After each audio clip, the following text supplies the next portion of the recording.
السلام عليكم ورحمة الله وبركاته. رجعنا لكم بعد غياب طويل، فيديو جديد. طريقة الحام الألمنيوم، هون بألمانيا بيقولوا له ألو أو ألمنيوم. طبعا هاي القبضة فينا نستحكم عن طريق القبضة، نلحم عن طريق القبضة. هاي العيارات الأمبير، فينا نزيد الأمبير ونقص الأمبير، والألمنيوم لازم يكون العيار عالي.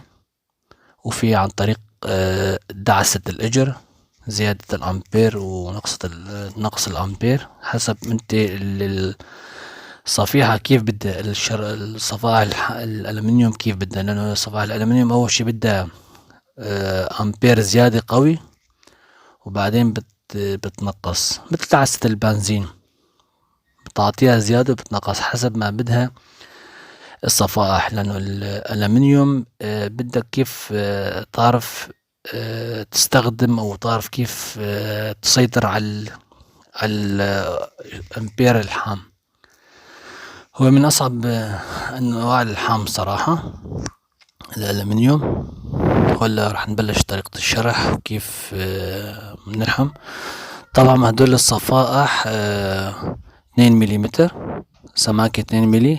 لازم الواحد بالمبرد يبردهم من الأطراف، يعملون يحفون شوي يكون أحسن، لأنه على الحف أحسن بيطلعوا، وعن طريق اللحام يعني إذا بس تلحم بيطلعوا الحام أفضل من جهتين، من جوا ومن برا بتعملون هيك حفة بسيطة بالمبرد.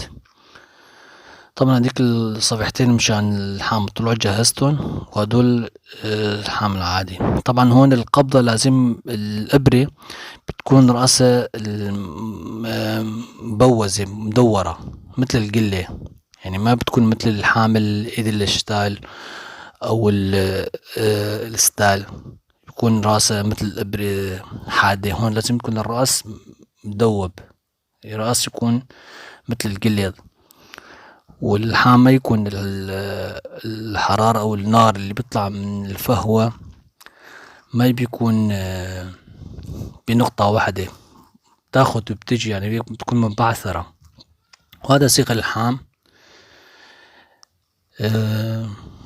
كمان لازم واحد كيف يعمل يعني لقط فوق وبالنص وتحت، من فوق ومن تحت وبالنص يكون نلقط مرتين، نعمل اللقطتين الحاملة. الألمنيوم بياخد ويعطي. وهاي الدعسة راح اشتغل عن طريق الدعسة. طبعا دربت الدعسة تقريبا شي 3-4 أيام لعرفت وقدرت استحكم عن طريق الدعسة. نفس دعسة البنزين، كيف تعطيها زيد الأمبير وتنقص الأمبير. الألمنيوم بتوصل على أول ما تبلش لازم الأمبير يكون عالي وتنقص شوي شوي، لأنه إذا ما عرفت كيف تسيطر بدوب الألمنيوم وبسوي معك فتحة كبيرة وبتنتزع الصفائح. طبعا في السيخ لازم كيف تعرف تستحكم فيه، ويكون ايدك كيف تمرر السيخ تبع الألمنيوم. وهي الطريقة تدفشها لقدام مشان تلحق دوب السيخ، تخليها بين اصبعتك التحتانية وبالابهام بتدفشها، وفيك بين السبابة والابهام كمان تدفشها، يعني حسب كل واحد شوف كيف بيستحكم فيها كيف مناسب له. انا تعلمت طريقتين، يعني فيني بساوي هيك وفيني اساوي. طبعا يبدأ ممارسة شوي. هي من النقاط الصعبة بالحام الفيك او الارجون، وخاصة الألمنيوم. الألمنيوم مثل الزئبق بيدوب بسرعة. وفينا نلقط يعني من دون سيخ الحام كمان. طبعا عيب فضاوي طبعا من تحت، بنلقط تحت من جهة واحدة، ولازم نلحم بالطرف التاني، ومنخلي شو اسمه الصفائح شوي بارزة لفوق لما نضبهم شوي. طبعا الألمنيوم لازم ما يكون فضاوي كتير لأنه بيدوب. الألمنيوم لازم يكون فضاوي ملي أقل من الملي، ولازم يكون هيك شوي لفوق، يعني يكون بروز. هي الألمنيوم مثل العلكة. كيف أشبه لكم الألمنيوم؟ يعني الألمنيوم ما مثل الحديد قاسي، نوع من طري جدا جدا. يعني لازم كيف تعرف كيف تتعامل مع الألمنيوم. هلا لقطنا من تحت كمان ولا بالوسط بالمنتصف كمان نلقط مرتين، شي تقريبا 10 سنتي من تحت، وشوية بالوسط التاني كمان 10 سنتي. فعلا الألمنيوم صراحة ما يستهان به، يعني الفيديوهات قليلة عن الألمنيوم، لأنه الألمنيوم صراحة نوع صعب جدا جدا بالإلحام، يعني ما إنه إشي سهل كتير. بدها ممارسة وبدها تدريب وشغلة ما هينة. هلا بنلحم كمان من المنتصف، لأنه مشان الألمنيوم ياخد ويعطي دغري، بسحب حرارة وبيدوب بسرعة. يعني إذا صار حرارة الأمبير زاد كتير كتير بيدوب. مشان هيك واحد بيستخدم الدعسة، بيكون أحسن من الدعسة، لأنه الدعسة طريقة الحام الدعسة بتعطي أول شي أمبير زيادة، وبعدين بتصل المرحلة قبل ما يدوب عشان ما بيفقش الصاجة الصفيحة، فبتنقص بدعسة الحام. هلا راح هيك لقطنا، ولازم تكون هيك مثل ما قلت لكم، يكون لفوق يكون هيك قوس.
وهلا راح نبلش نلحم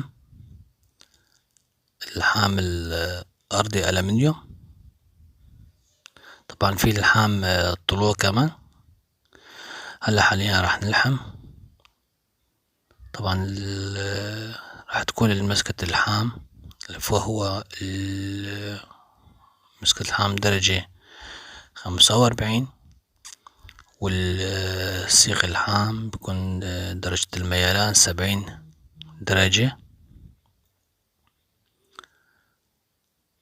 ولازم كيف تعرف تمرر سيخ اللحام وتكون ايدك المسكت ثابتة عشان يطلع اللحام ساوي.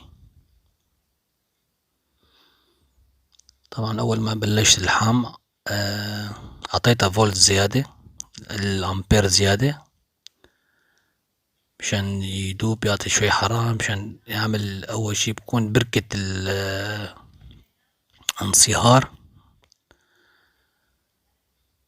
بركة الذوبان، وبعدين بتعطيها السيخ. طبعا هون لازم تعرف يتناسق، يكون عندك تناسق بين تمرير السيخ وتمشاية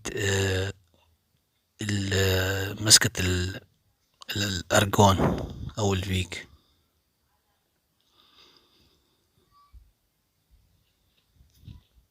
هلا هون راح نشرع الفيديو شوي، نسرع الفيديو بس ما يكون الفيديو صار أكتر من نص ساعة، تقريبا 40 دقيقة، فراح نسرع الفيديو شوي مشان ما تشعروا بالملل.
طبعا هلا هون بس نصل على النهاية تقريبا، لازم كمان نسرح من السيق الحام ونخفف الأمبير، لأنه الأمبير بيكون هون الصفائح صارت ساخنة كتير وبتدوب يعني. فأول شي بيكون الفولت عالي، الأمبير بيكون عالي، بالنهاية بتخفف الأمبير. طبعا هلا هي حارة كتير وسخنة كتير، راح بردها. شوفوا اللحام كيف، اللحام كتير نضيف صراحة، لحام حلو ونضيف. الألمنيوم من أحلى الألوان، يعني أنواع اللحام النضيفة ما فيها أي شوائب أو أي وسخ. هلا بنحطها بالمي نبردها مشان تبرد.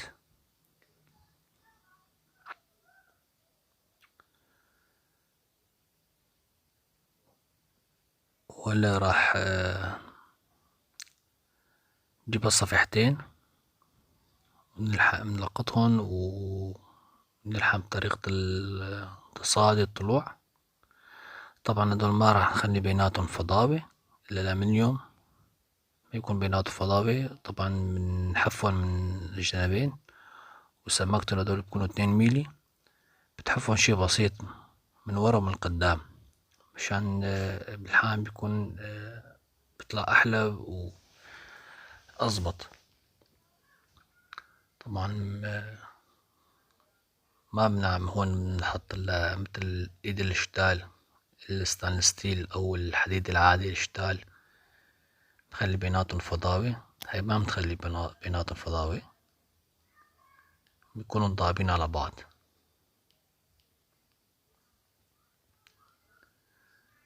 لأنه الألمنيوم نوع من المعادن اللي طرية كتير،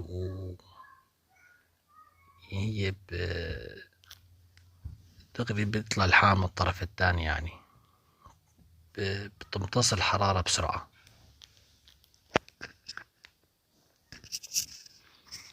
لقطناها من فوق ومن تحت، ولازم نعطيها شوي قوس ميلان، نعطيها شوية قوس ميلان إجباري، لأنه الصفيحة هي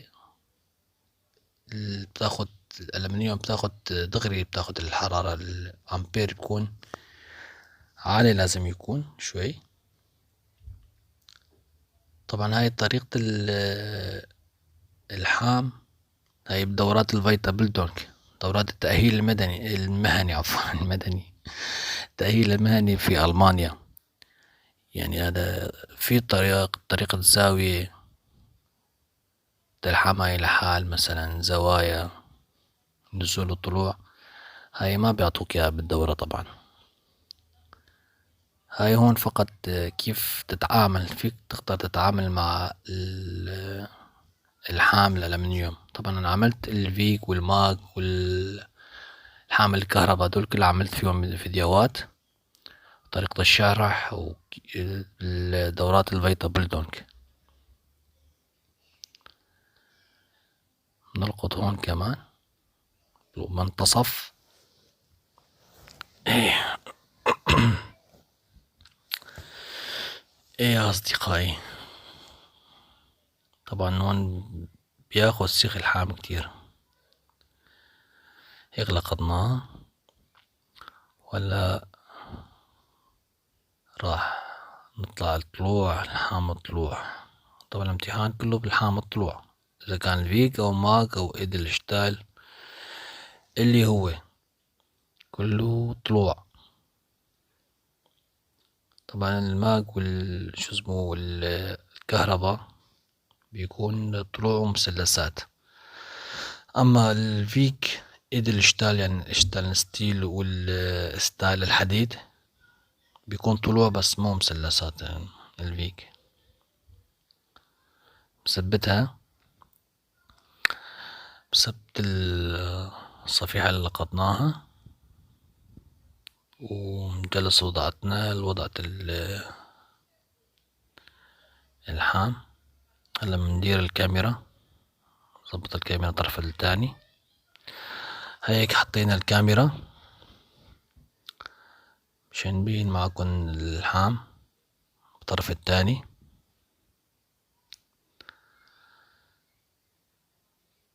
نلبس الخوذة، خوذة إلكترونية. هلا نبلش الحام اخواتي. طبعا طريقة دعسة مثل ما قلت لكم هي دعسة الحام تبع الامبير.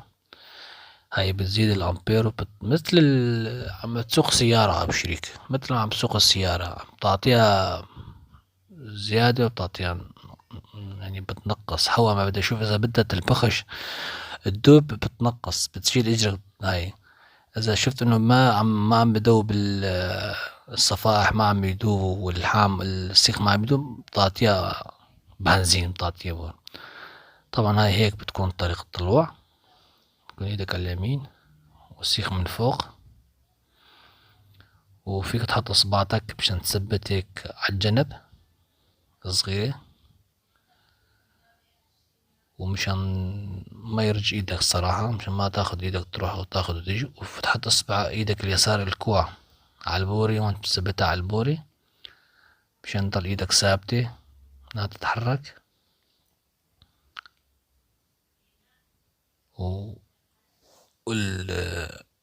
طق الجرس صراحة صار باوزة. هلا بنرجع لكم مرة تانية، صار وقت الاستراحة الصراحة. هلا بنرجع مرة تانية. هاي رجعنا لكم مرة تانية اخواتي بشرح. نعيد الشرح كيف طريقة الحام الألمنيوم في دورات الفيتا بلدونك. نرجع نشرح لكم الطريقة. أنا كنت عم بصور وصراحة صار باوزة، فممنوع الباوزة تضل تشتغل، لازم تعمل باوزة مثل عنا مثل بلادنا أبو شريك. إيه اخواتي نرجع على الحام. بنجلس قاعدتنا نحط ايدنا اليسار الكوع على البوري،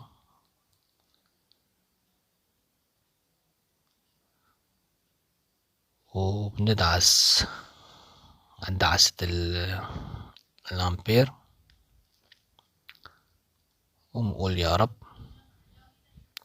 طبعا ايد اليمين فيك تسند على ركبتك عشان ما تهز معك، ولازم يكون في تناسق بين القبضة والسيخ. نضغط اللحم شوي شوي. اذا انت عم تلحم راح تعرف شو بدها الامبير، بدها زيادة ولا ناقص. يعني انت بدك تزيد وتنقص، كيف طريقة التعامل مع الصفائح والحام، وكيف لازم شو بدها. يعني بدها زيادة امبير بتعطيها زيادة امبير. يعني بسرعة بتبرد بسرعة بتحمى كمان. كيف تعرف تتعامل مع الألمنيوم، خاصة الألمنيوم؟ أول شي كانت صعبة علي الدعسة صراحة، ما كنت متعود عليها، بس المدرب المايستر قال لي تدرب على الدعسة أحسن، وشجعني عليها صراحة. وبخلال فترة قصيرة تعلمت عليها، إن شاء الله يومين صرت متمكن منها. أول شي راح تشوفها صعبة، يعني كيف تستحكم فيها. أحيانا بتروح معك الدعسة زيادة، تعطيها أمبير زيادة، تكون ناقص كذا، فلازم يكون في عندك شوية صبر. يعني الصبر مفتاح الفرج مثل ما بيقولوا. أنا الحمد لله تمكنت منها يعني، وقلت ما في شي صعب. إنسان ما دام بده شغلة يتعلمها راح يتعلمها يعني، بس واحد يكون عنده إرادة وعنده صبر هيتعلمها بإذن رب العالمين. هلا راح أرجع أسرع الفيديو، قدم الفيديو لقدام شوي، لأنه الفيديو تقريبا 40 دقيقة، ما بدي أطول كتير عليكم.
وهلا بسمعكن صوت لحام الألمنيوم، كيف الصوت ون ون زن زن ون ون ربط.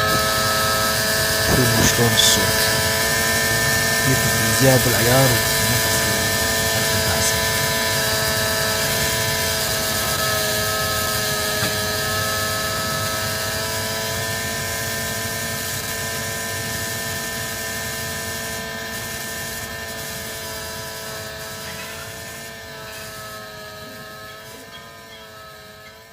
هون قربنا نخلص الحام.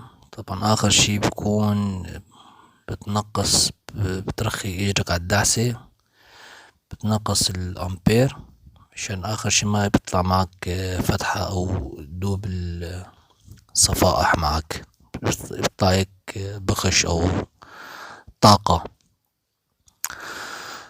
طبعا تكون حامية كتير. هلا منفكها، شوفوا شلون الحام اخواتي، يعني كلها نفس السماكة وخد ساوي، كل نفس السماكة وخد ساوي بيكون اللحام. لازم ما يكون بتكتل كتير، طالت تكتلات زيادة وفيه عوجان. لازم يكون هيك اللحام كله تقريبا نفس المبدأ، نفس السماكة، على وتيرة واحدة تشتغل فيها. وهيك ورجيناكن الحام ألمنيوم. بتمنى انه هذا الفيديو نال اعجابكم، وبتمنى او حبذا لو تعملونا شير ولايك ودعم القناة. وشكرا لكم، كان معكم ابو جان.